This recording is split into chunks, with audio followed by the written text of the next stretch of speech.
Hello and welcome back to Gilbert's Repairs. Today we're going to do a bit of soldering. If you find it useful, could you remember to like, subscribe and to share. Right, let's get on with it. Okay, so all you need to successfully solder a cable together is obviously a piece of cable, some flux cord solder. It has to be flux cord to enable the solder to flow, some heat shrink. A heat gun's preferable to actually shrink the heat shrink onto the cable, and then the soldering iron itself. So I'll plug in the soldering iron now, get a cable set up, and then I'll show you how we go about successfully connecting two pieces of cable together. Okay, so these are the two pieces of the wire that we're going to connect together. So you can imagine that if you've got a break in the cable, you want to extend the cable, this would be where we would do it. So we'll strip off and expose some of the conductor.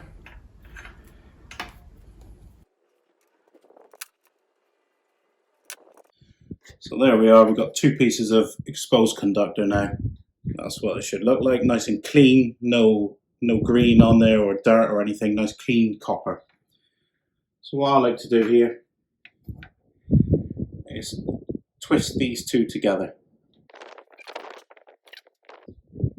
like so. Now my soldering iron's been heating up, hopefully. And we get some solder, and the solder has to be clean as well.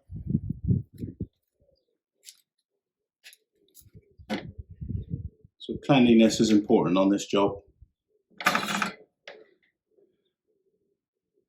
We just check, yeah, so the soldering iron is nice and hot. So we tin out the soldering iron, that's called tinning it out. So you just put a glob of solder on the end. Then we wipe it off in a damp sponge. It gets rid of any dirt off the end of the soldering iron. So it's nice and clean now. And we can see it melts it nice. So what we do here, we heat underneath. We get it underneath and we play the heat through the conductor. Get it nice and hot. Can take some time. We get the cables very hot, and we want to now put the solder in from the top. So the heat's been going up through the cable. And if the solder melts when we touch the top of the cable, we know that we've got enough heat. So it's not hot enough now. And you can see the solder going into the joint.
And that's what it should look like.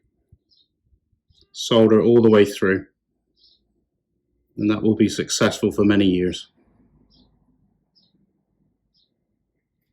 We'll now do some heat shrink to protect the joint for the future.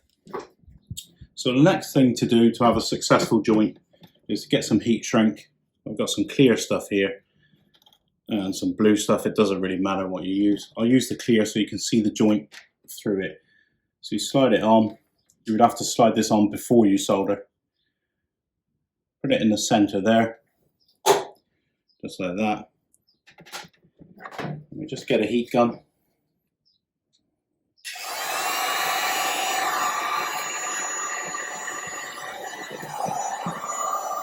And we just heat it up evenly evenly distributing the heat around it and rotate it.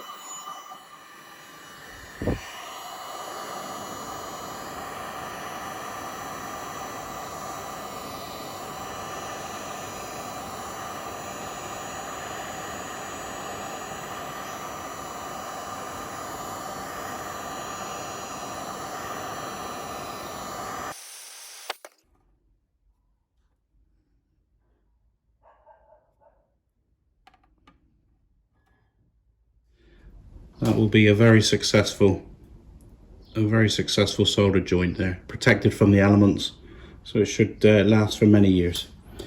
I'll now do a short video of an application, like if you were doing a job on a car, how you would apply this to that real life scenario. I've got a piece of loom here from a car, and a common thing that you would have is corrosion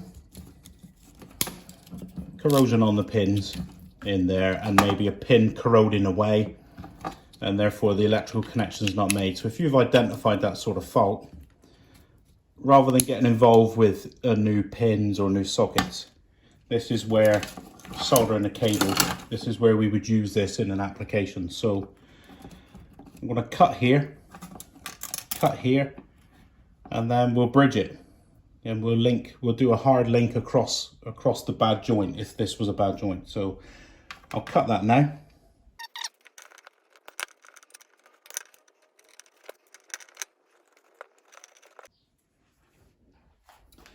So I've stripped back, cut off the cable there, stripped back some bare ends.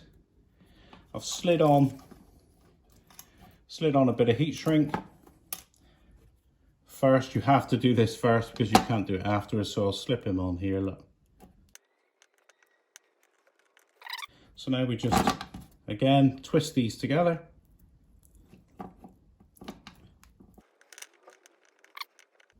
And then I'll solder that.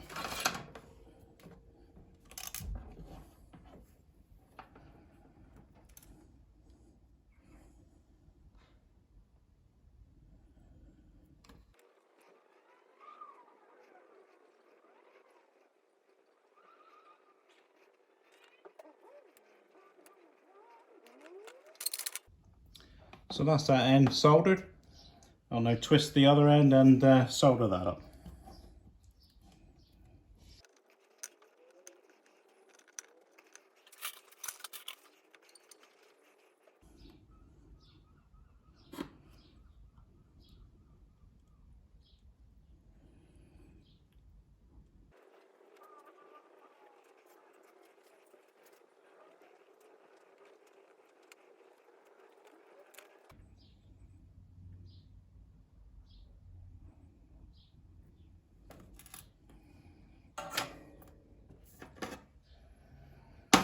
So there we are, that's a repair that you're likely to carry out in a car, a real life scenario. So we've effectively bypassed these two cables. If we want, we could trim these short to prevent them shorting out on anything else in the car, which they're not likely to anyway. So this is a real life scenario there. So you can then heat shrink and just tape it down out of the way or whatever. So there we are, just used the heat gun, done the shrink wrap. So now any moisture will be kept out of the joints and will ensure a bit of longevity for this repair, and it should be good to go.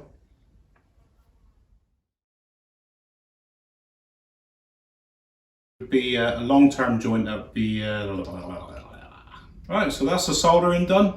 If you follow that technique, you will have a very successful joint that should last a good few years.